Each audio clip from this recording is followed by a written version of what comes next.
Hi, everybody. Claudia here from Fluffy Cow Coffee. As you all know, we are the only coffee company in the country that supports farm animal sanctuaries nationwide, and we do so via our week-long online fundraisers where we donate $2.50 for every single item sold on the website during the course of the week. And this week, we are partnering with the fabulous Tyler and Haley from Lazy J Rescue Ranch. Hi, guys. Hello. Nice to see you. Now tell us all about Lazy J. Where are you located? How long you been around? How'd you come about? That kind of thing. All right. So Lazy J Rescue Ranch is located in Goldfield, Iowa, which is basically the middle of nowhere in Iowa.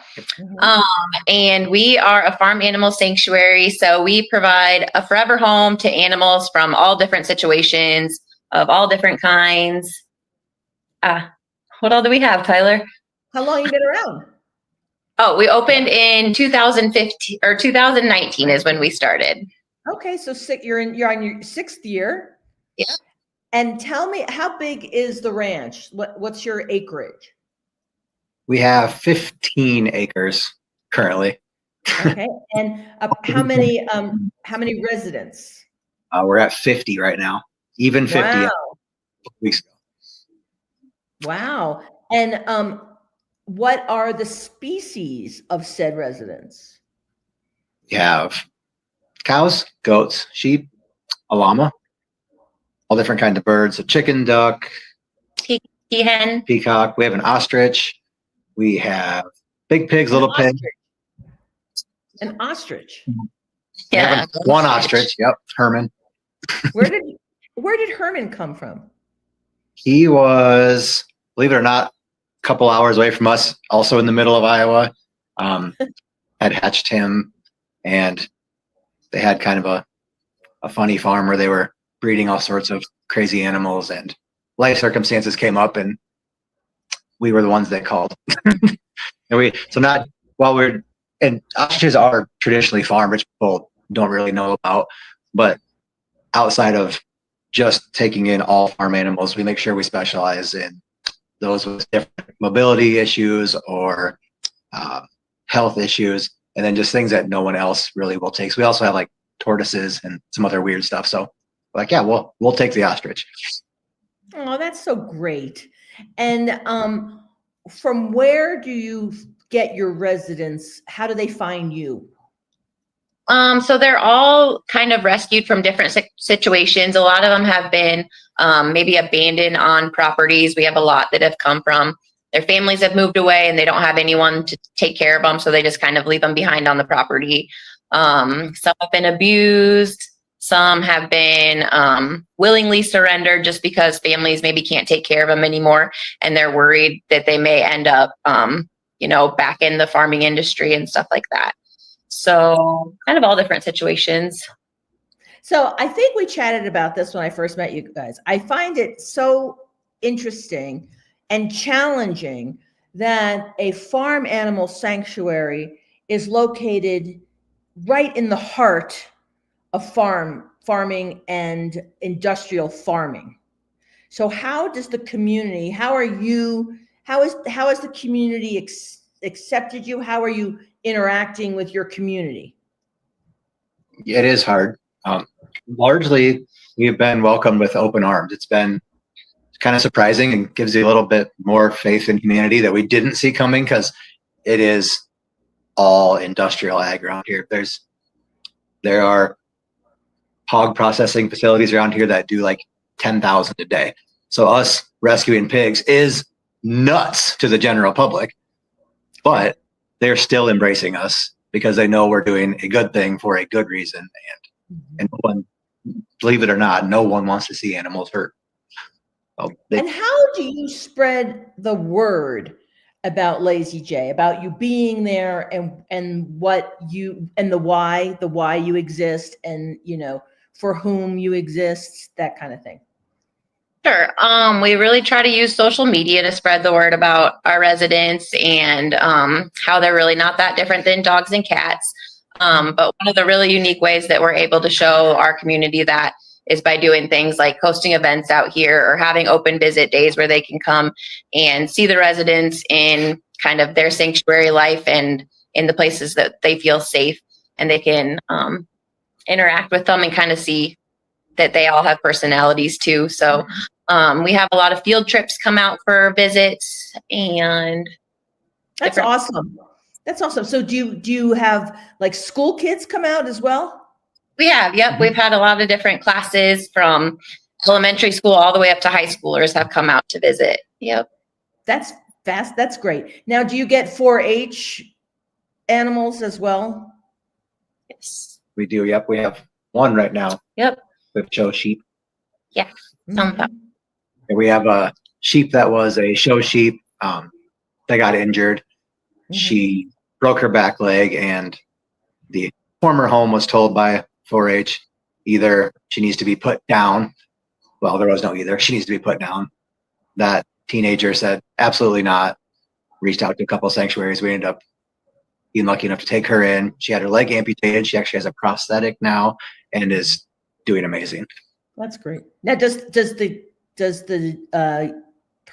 child come visit by any chance? She lives 4 to 5 hours away and has been here twice in the last 6 months. So she comes and sees her all the time. Yeah. Isn't that nice? I love that. I think that's wonderful. Now, are you guys at capacity? So that's a hard question. No, it's going to depend in part on the species, right? Exactly. Yep. Yes. Yeah. So we have other acres that we need to get fenced in so that we can have more pasture space. That way the animals have more area to graze in. So we're not at capacity, but funds wise, we're kind of there. Fund wise, we're able to cover everyone we have now, but it is difficult when we take in new animals. And just manpower too. We kind of are in the middle of nowhere, so our volunteer load is kind of small too. I was going to ask about your volunteers. Like, one, do you have them, and if you do, how many and where are they coming from? Yep, we have a very small group of volunteers. We're like under 10? Yeah, under 10. So just a handful of us that take care of everybody. Wow. That's really something. And do you interact and mutually support the other sanctuaries in your state and region? Oh, yep. There's not a lot of us out here, but the ones that are, we work very closely with. I said that sheep we were talking about, a different Iowa farm sanctuary, a much larger sanctuary than us, was contacted about her, and they passed her on to us because it wasn't a right fit for them at that time. We have sent a couple of cows their way in the last couple of months, and vice versa. It's we all have to work together to get it done. I love that. I love that about your community. I love that about your world. I love that about your community, that you are so mutually supportive of each other. And did I do a fundraiser for Iowa Farm? Yep. Oh, yes, that's right. They have a custom label even. That's awesome. We love Iowa Farm. And we love Lazy J as well. Now tell me a bit about Loretta. That's a funny segue. Their custom label that you're talking about has Angel on it, a miniature zebu. We have a miniature zebu named Loretta, who is actually Angel's cousin. Same breeder, so we say they're cousins. They came from the same place in Illinois. Really? Yeah. Yeah. So Loretta was born with a leg injury that wasn't repaired at birth. So her front leg kind of fused in a bent position. So she was only able to walk around on 3 legs. And she did pretty good. She could get around good, but got tired really easy. It was using up a lot of her energy. Became hard for her to stay warm and healthy in the winter, stuff like that. So we actually reached out to Derek at Bionic Pets to have a custom prosthetic leg made for her. And so they ended up coming here and making the leg here on site at Lazy J. And she's actually featured on an episode of The Wizard of Oz for it. Get out. Yeah. The Wizard of Oz? The Wizard of Oz. The Wizard of Oz? Yep. Oh my God. I've never heard of The Wizard of Oz. Where do I find The Wizard of Oz? Oh, it's great. It is on BYU TV network. Stream, No stream. way. Just type it in, Google it. It'll pull up their website. Well, They're all good, but we're season 6, episode 6. If you want to see us. Yeah. I'm totally going to watch The Wizard of Oz episode 6 about Loretta. Now, I would imagine, like certain species, you have to have a prosthetic. Like a cow is too big for 3 legs. And wouldn't a pig be the same? Luckily, Loretta is tiny, but she's like 100 pounds, full grown. Pigs, okay. we actually have 2 really big pigs that have been having some foot issues. They have prosthetics. They've been needing some stuff done with their hooves, some like casting and things to keep them strong. Otherwise, they have these big animals that are just genetically modified to be too big. Their bodies can't support them. Just better for their joints to be able to walk on all the legs that they're supposed to walk on. So since Loretta has gotten her prosthetic, she's not grown an inch taller, but she has grown 3 inches taller because it has straightened her body that much. Wow. She hasn't grown, but she's grown literally 3 inches. And her health just has like taken off. Like she's so much healthier than when she came to us and before her prosthetic. Her first year here, she was so little she couldn't be outside in the winter. So she lived in our house from Thanksgiving through May in our bedroom and in our living room. And then to flash forward, it's 32 below zero in Iowa today. That's Fahrenheit, not Celsius. And she is outside in the barn. Oh my God. Cold, but she's alive and she's thriving and she's doing great. What is the material of the prosthetic? It's a 3D printed foot. I believe it's titanium. It's actually a human prosthetics, like a child prosthetic limb is what they use for stump portion. And then they custom the rest of it, kind of plastics and foams. The reason I asked was when you said -32 Fahrenheit, I thought, oh my God, what's that prosthetic made of? Is it, if it's metal, that would be very cold. Yep. Oh yeah, she can run through snow with it, rain, anything. It stands up to anything. Yep. That's fantastic. How many of your residents have prosthetics? We're at 3. 3 right now. Yep. Wild. And you have a cow. You have Loretta, and what other species? You got then Maple. Sheep? Yep, our sheep has a back leg brace, so her back leg is amputated, and unfortunately, there wasn't like a connection point for a prosthetic. So she actually has a brace that keeps her other back leg straight and strong, so it doesn't cause any issues. And then our other one is a goat, Maple. She had broken her back leg, and it wasn't able to be repaired or anything, so she had a prosthetic for her back leg.